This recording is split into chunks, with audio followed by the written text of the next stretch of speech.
بسم اللہ الرحمن الرحیم۔ السلام علیکم ناظرین۔ رسول اکرم صلی اللہ علیہ وآلہ وسلم کی ولادت باسعادت ربیع الاول کے مہینے میں ہوئی۔ مورخین اور سیرت نگاروں کا اس تاریخ میں اختلاف ہے۔ بعض نے 9 ربیع الاول اور بعض نے 12 ربیع الاول کی تاریخ بتائی ہے۔ یہ پیر کا دن تھا۔ آپ صلی اللہ علیہ وآلہ وسلم کی ولادت سے قبل عرب کے نجومیوں میں کسی بڑی شخصیت کی ولادت کا ذکر جاری تھا، اور اہل کتاب بھی اپنی کتاب میں جس آخری نبی کی آمد کے متعلق پڑھتے آئے تھے، انہیں احساس ہو گیا تھا کہ اس نبی کی آمد کا وقت قریب آ چکا ہے۔ حضرت حسان بن ثابت رضی اللہ تعالیٰ عنہ، جو عرب کے نامور شہر تھے اور مدت رسول صلی اللہ علیہ وآلہ وسلم میں آج تک شہرت رکھتے ہیں، ایک واقعہ بیان کرتے ہیں۔ وہ فرماتے ہیں کہ وہ 7 سال کے تھے اور مدینہ منورہ میں رہتے تھے کہ ایک یہودی کو بلند مقام پر چیختے ہوئے سنا۔ وہ کہہ رہا تھا، اے یہودیو! جب اس کی آواز سن کر لوگ اس کے ارد گرد جمع ہو گئے اور پوچھا کہ اے کم بخت، تجھے کیا ہو گیا ہے کہ چیخ رہا ہے؟ اس نے کہا، آج رات احمد صلی اللہ علیہ وآلہ وسلم کا ستارہ طلوع ہو چکا ہے، جس میں وہ پیدا ہوں گے۔ واقعے کے راوی محمد بن اسحاق نے حضرت حسان بن ثابت کے بیٹے حضرت عبد الرحمن بن حسان سے دریافت فرمایا کہ ہجرت نبوی کے وقت حسان بن ثابت کی عمر کیا تھی، تو انہوں نے بتایا 60 سال۔ گویا رسول پاک صلی اللہ علیہ وآلہ وسلم کی ولادت کے وقت ان کی عمر 7 یا 8 سال رہی ہوگی، کیونکہ ہجرت کے وقت خود رسول کریم صلی اللہ علیہ وآلہ وسلم کی عمر مبارک 53 برس تھی۔ سیرت النبی میں درج یہ واقعہ ایک مثال ہے۔ اس طرح کے بہت سے واقعات تاریخ و سیرت کی کتابوں میں ملتے ہیں، جن سے ظاہر ہوتا ہے کہ ولایت نبوی سے قبل ہی لوگوں کو احساس ہو چکا تھا کہ آپ صلی اللہ علیہ وآلہ وسلم کی تشریف آوری کا وقت ہو چکا ہے۔ بہت سے سیرت نگاروں نے لکھا ہے کہ جب آپ صلی اللہ علیہ وآلہ وسلم کی ولادت ہوئی تو ایران کے شاہی محل میں زلزلہ آیا اور محل کے کنگورے ٹوٹ کر زمین پر گر پڑے۔ کعبہ میں رکھے ہوئے بت منہ کے بل زمین پر گر پڑے۔ یہ گویا اس جانب اشارہ تھا کہ آپ دنیاوی جائے وحشت کے جھوٹے محل زمیں بوس ہونے والے ہیں اور خود ساختہ خداؤں کی عظمت ملیہ میٹ ہونے والی ہے۔ اب وہ وقت آ گیا جب حق کا پرچم بلند ہوگا، صداقت کا ستارہ طلوع ہوگا، باطل کی ظلمت دور ہوگی اور حق کی سحر دنیا پر چھا جائے گی۔ رسول رحمت صلی اللہ علیہ وآلہ وسلم کے والد محترم حضرت عبداللہ آپ صلی اللہ علیہ وآلہ وسلم کی ولادت سے قبل ہی انتقال کر چکے تھے۔ آپ صلی اللہ علیہ وآلہ وسلم کے دادا عبد المطلب جب پوتے کی ولادت کی خبر سنی تو کعبہ میں جا کر سجدہ ریز ہو گئے اور اس نعمت پر خدا کا شکر ادا کیا۔ بیوہ ماں نے جب اپنے شوہر کی نشانی کو دیکھا تو آنکھیں بھر آئیں۔ چچا ابو لہب نے جب بھتیجے کی پیدائش کی خبر سنی تو دل باغ باغ ہو گیا اور خبر سنانے والی باندی صوبیہ کو آزاد کرتے ہوئے کہا کہ جاؤ تم میرے بھتیجے کو دودھ پلاؤ۔ مکہ کے شریفوں میں یہ دستور چلا آ رہا تھا کہ بچوں کی پرورش کے لیے آس پاس کے دیہاتوں میں بھیج دیا کرتے تھے تاکہ بچے وہاں کی صاف ستھری ہوا میں پرورش پا کر تندرست و توانا ہو جائیں، نیز وہاں وہ خالص عربی زبان سیکھ جائیں۔ اصل میں مکہ ایک مرکزی شہر تھا جہاں ہر خطے کے لوگ آتے جاتے رہتے تھے، جن کے اختلاط سے زبان میں خالص نہیں رہ پاتی تھی۔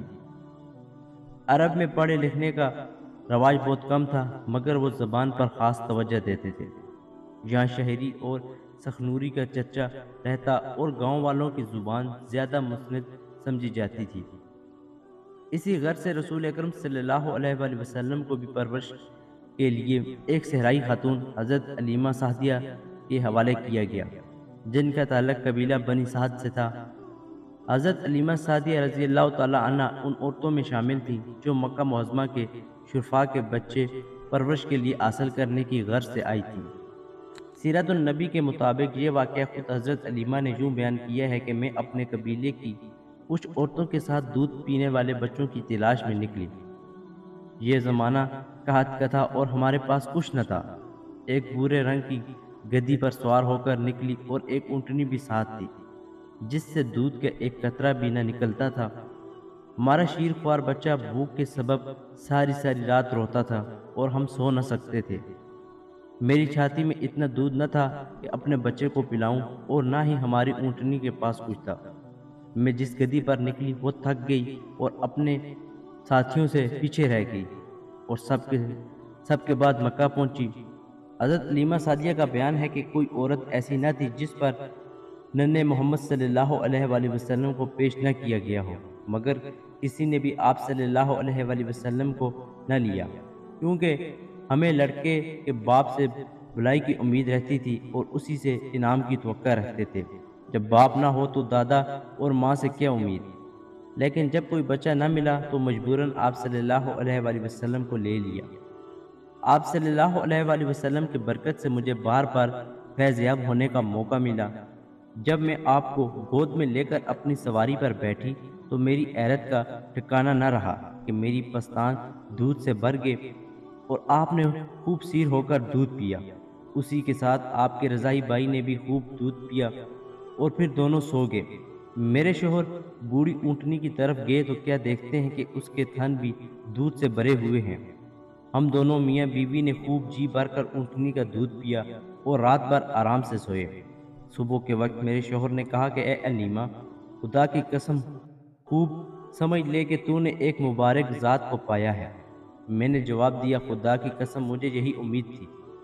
جب میں نے حضور نبی کریم صلی اللہ علیہ وآلہ وسلم کو اپنی گود میں لیا اور دودھ پلانے کی غرض سے اپنا دایاں پستان آپ کے دہن میں دیا تو آپ نے دودھ پینا شروع کر دیا۔ جب میں نے بایاں پستان آپ صلی اللہ علیہ وآلہ وسلم کی طرف کیا تو آپ رک گئے اور اس طرف دہن مبارک نہ لگایا۔ حضرت ابن عباس فرماتے ہیں کہ نبی کریم صلی اللہ علیہ وآلہ وسلم نے اس وقت سے ہی انصاف فرما دیا کہ ایک پستان کو اپنے دودھ شریک بھائی کے لیے چھوڑ دیا۔ حضرت علیمہ سعدیہ فرماتی ہیں کہ میں اپنا دایاں پستان ہمیشہ رسول کریم صلی اللہ علیہ وآلہ وسلم کے لیے محفوظ رکھتی اور بایاں اپنے بیٹے حمزہ کو دیتی۔ جب ہم مکہ سے اپنے گاؤں کی طرف گدی پر سوار ہو کر واپس جا رہے تھے، اس میں اتنی طاقت آ گئی کہ پورے قافلے سے آگے نکل گئی۔ ساتھی عورتیں پوچھنے لگیں کہ اے علیمہ، کیا یہ تیری وہ گدی نہیں جو مکہ آتے ہوئے تھی؟ آخر اسے کیا ہو گیا کہ اتنی تیز چلنے لگی؟ حضرت حلیمہ کے مطابق ان کا گاؤں بہت زیادہ قحط زدہ تھا، مگر جب رسول کریم صلی اللہ علیہ وآلہ وسلم کو اپنے ساتھ لائی تو یہاں حالات ہی بدل گئے۔ وہ کہتی ہیں کہ بکریاں چرتے چرتے خوب چر کر آتی اور خوب دودھ دیتی، حالانکہ دوسروں کی بکریوں کے تھنوں سے قحط کے سبب ایک قطرہ دودھ نہ نکلتا۔ پڑوسی اپنے چرواہوں سے کہتے کہ جہاں علیمہ کی بکریاں چرتی ہیں وہیں تم بھی اپنی بکریوں کو چراؤ۔ حضرت علیمہ کے مطابق وہ 2 سال تک یوں ہی آپ کی برکات سے مالا مال ہوتی رہی اور آپ تندرستی و توانا ہو گئے۔